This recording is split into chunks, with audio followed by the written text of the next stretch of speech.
Hello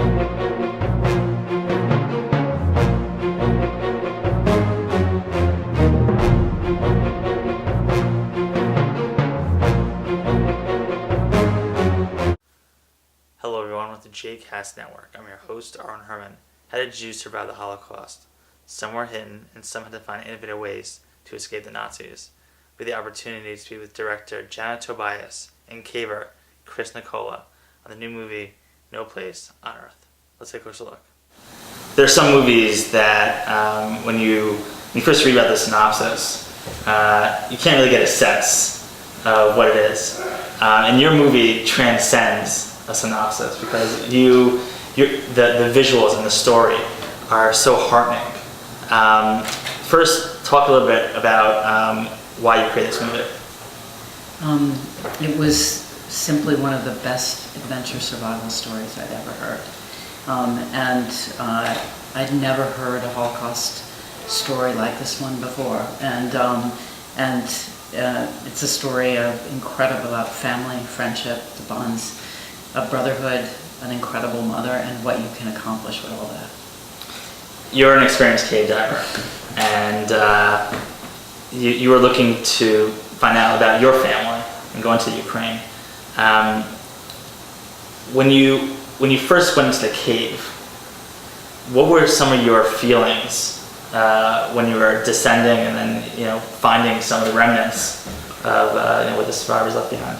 Well, I have to admit the main reason that I went to that area was I was lucky enough to get an invitation from a local caver to come visit the giant Egyptian caves. Cavers and speleologists worldwide know these caves are very unique, and part of the reason they're unique is they tend to be very voluminous and long, have complicated labyrinth type structures. So that was the main purpose, to get the cavers high, so to speak. Right. And I always seem to be one of the oldest people in a group when I go visit foreign cavers for some reason. So I was following some younger cavers, local cavers, and I felt like I was being whisked by a very interesting sight. We were moving very fast. I'm looking at old buttons. I'm looking at earthen tables. Whoever was there had dug trenches, so you had earthen benches and tables, remains of shoes, and I tried to slow them down. I said, wait a second, what is this? I said, this just old things left here by other people, and there was a language problem. Years later, I would ask some of the same young cavers, how come we didn't spend time when you initially brought me into this cave? And the younger cavers would say, Chris, no disrespect meant, but we're young. We look for new passage, not old shoes. But seeing the remnants of things from the past there, artifacts, I realized right away, whoever had lived in that cave had lived there not just for a matter of several days, meaning they weren't a local caving party. Whoever lived there for a significant period of time. And I remember coming out of the cave the first few times. And yes, I was thrilled to have seen the long passages and some of the newer discoveries made by the young cavers. My mind kept going back to those shoes. What was either a young woman, a young girl, or a little boy's shoe doing in that cave? And it just started to irk me. And over the next few years, I started to try to find more and more out about it. But it fascinated me almost upon first sight. But that wasn't the original purpose to go in there. Whenever you're putting together a story to a movie, there are different parts that you have to find the right balance. So how did you find your story? Everyone has their own way to interpret what happened, because it's a documentary style. But how did you put it all together? We really created a hybrid, the team, right? And it's a blend of drama and doc. And did that after a lot of thought, because I'm actually not a fan of a lot of bad reenactment. It sort of takes you out of the story. But in this case, I thought we had one incredibly powerful things is, this is the last time we will hear from eyewitnesses, from people who said it happened to me. And they are great storytellers, the Sturmers, and Chris is a great storyteller of his obsession to find out who the Sturmers were. But I thought that the Sturmers were actors in their environment. And they were, as Esther says, masters of their own fate. And then to show what they did and to have people begin to sense the mud, the claustrophobia, the darkness, we needed to use drama to help people experience that, and also to remember that they were really young. They were your age and younger, right?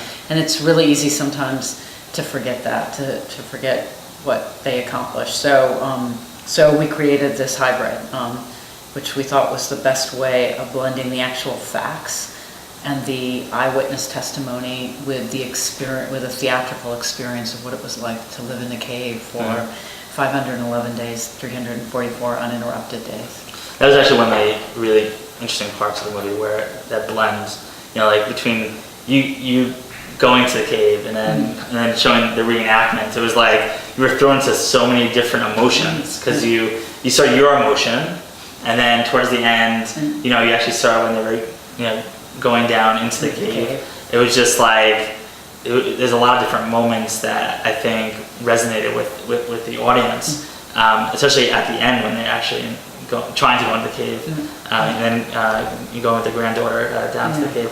What was that like? It's yours. That was one of the most emotional periods I've ever experienced in my life, because I discovered that Esther Sturmer had, in my opinion, somewhat predicted that was going to happen. And I came back from that trip believing in something I've marked my entire life, fate, that some things are preordained. And I actually came back with a couple of new Jewish words. I think the words are bashert. Some things are meant to happen. And it was amazing too.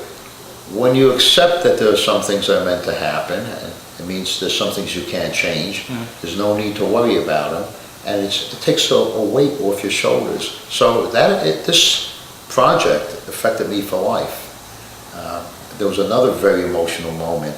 The day after the brothers made the attempt to go into Priest Grotto, the first cave, I was in the place that we were staying at, and I went down to the eating area early. I tend to be an early riser, and was shocked to see Sam, the younger brother, there before me.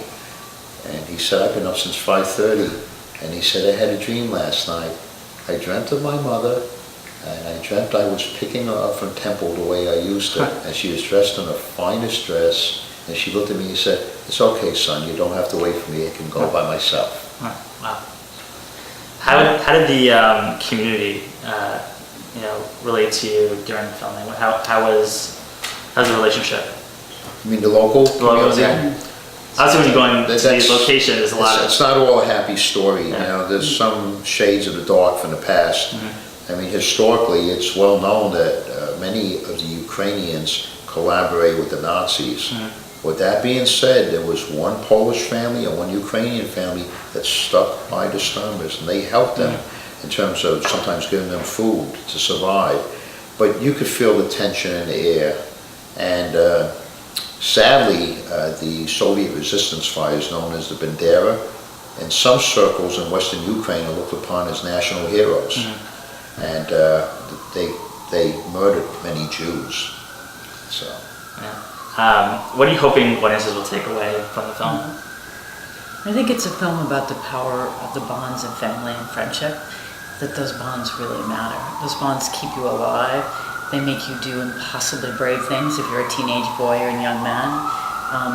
And I think I also take away from that Esther Sturmer was one tough cookie, right? She questioned authority. She read 4 newspapers in multiple languages, which led her to believe that it wasn't going to be okay, and that questioning authority and questioning your environment and knowing as much as you can is of great value, right? That it protects you too. Did anything surprise you as you were filming?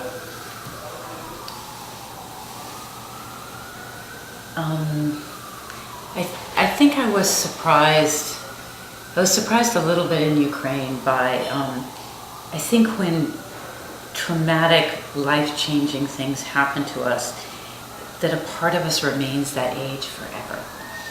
So for the 4 survivors you see in the film, that you could feel that they went back to the age they were when it happened to them, which was about 21, 14, 8, and 4, and that their memories and experience are from that perspective, and each of those are quite different.